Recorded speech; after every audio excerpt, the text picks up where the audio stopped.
Parashat Behar, Leviticus 25:1 through to 26:2. First Aliyah. Hashem spoke to Moses on Mount Sinai. Speak to the Israelite people and say to them, when you enter the land that I assign to you, the land shall observe a Sabbath of Hashem. 6 years you may sow your field, and 6 years you may prune your vineyard and gather in the yield. But in the 7th year the land shall have a Sabbath of complete rest, a Sabbath of Hashem.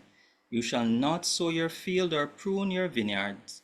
You shall not reap the aftergrowth of your harvest or gather the grapes of your untrimmed vines. It shall be a year of complete rest for the land. But you may eat whatever the land during its Sabbath will produce. You, your male and female slaves, the hired and bound laborers who live with you, and your cattle and the beasts in your land may eat all its yield. You shall count off 7 weeks of years, 7 times 7 years, so that the period of 7 weeks of years give you a total of 49 years. Then you shall sound the horn loud. In the 7th month, on the 10th day of the month, the day of atonement, you shall have the horn sounded throughout the land, and you shall hallow the 50th year. You shall proclaim release throughout the land for all its inhabitants. It shall be a jubilee for you. Each of you shall return to your holding, and each of you shall return to your family. That 50th year shall be a jubilee for you. You shall not sow, neither shall you reap the aftergrowth of your harvest, the untrimmed vines, for it is a jubilee. It shall be holy to you. You may only eat the growth direct from the field in this year of jubilee. Each of you shall return to your holding.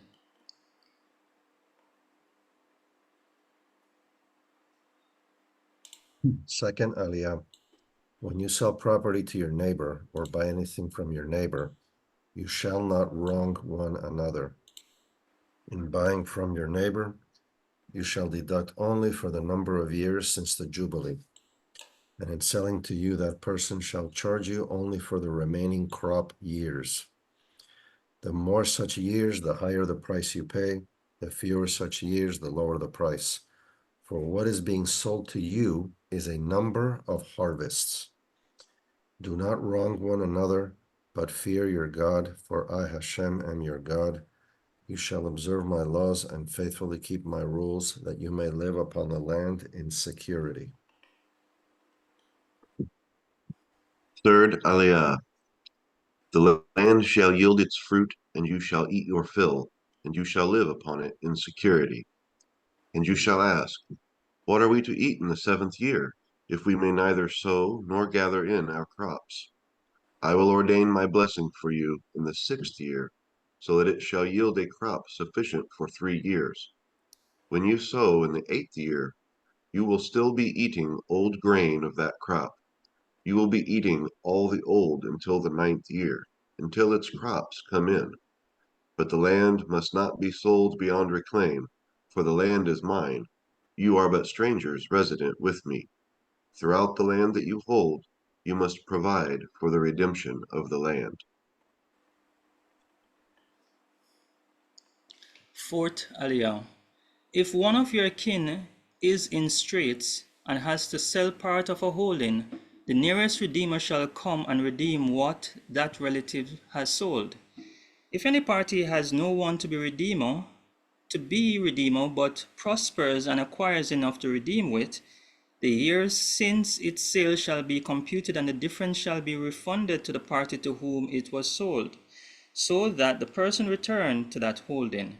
If that person lacks sufficient means to recover it, what was sold shall remain with the purchaser until the Jubilee. In the Jubilee year it shall be released, so that the person returns to that holding. Fifth Aliyah. If any party sells a dwelling house in a walled city, it may be redeemed until a year has elapsed since its sale. The redemption price or the redemption period shall be a year. If it is not redeemed before a full year has elapsed, the house in the walled city shall pass to the purchaser beyond reclaim throughout the ages. It shall not be released in the Jubilee. But houses in villages that have no encircling walls shall be classed as open country, They may be redeemed, and they shall be released through the Jubilee. As for the cities of Levi, the houses in the cities it holds, Levi shall forever have a right of redemption. Such property as may be redeemed from Levi, houses sold in the city it holds, shall be released through the Jubilee. For the houses in the cities of Levi are its holdings among the Israelites. But the unenclosed land about its cities cannot be sold, for that is its holding for all time. If your kin, being in straits, come under your authority and are held by you, as though resident aliens, let them live by your side. Do not exact advance or accrued interest, but fear your God.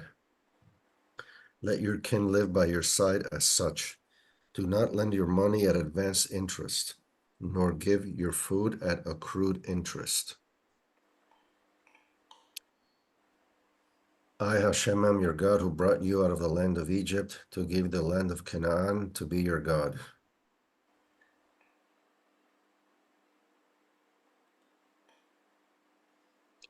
Sixth Aliyah. If your kin under you continue in straits and must be given over to you, do not subject them to the treatment of a slave. Remaining with you as a hired or bound laborer, they shall serve with you only until the Jubilee year. Then they, along with any children, shall be free of your authority. They shall go back to their family and return to the ancestral holding. For they are my servants, whom I freed from the land of Egypt. They may not give themselves over into servitude. You shall not rule over them ruthlessly. You shall fear your God. Such male and female slaves as you may have, it is from the nations round you that you may acquire male and female slaves. You may also buy them from among the children of aliens resident among you, or from their families that are among you, whom they begot in your land. These shall become your property. You may keep them as a possession for your children after you, for them to inherit as property for all time.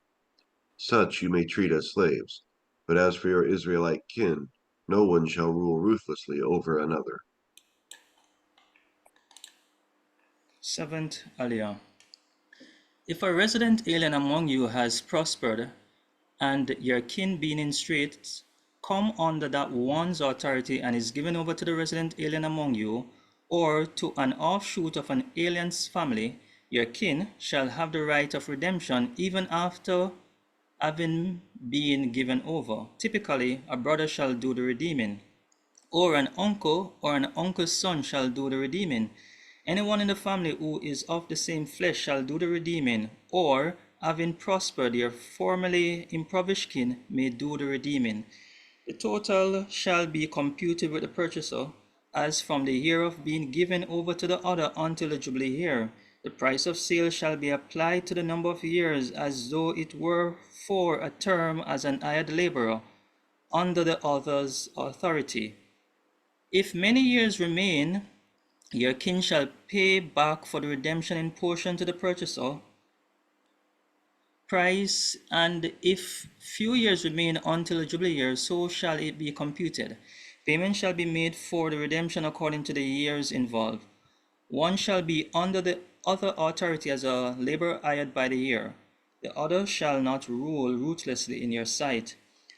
If not redeemed in any of those ways, that person, along with any children, shall go free in the Jubilee year. For it is me that the Israelites are servants. For it is to me that the Israelites are servants. They are my servants who I freed from the land of Egypt. I am your God, Hashem. You shall not make idols for yourself or set up for yourself carved images of pillars or place figured stones in your land to worship upon. For I, Hashem, am your God.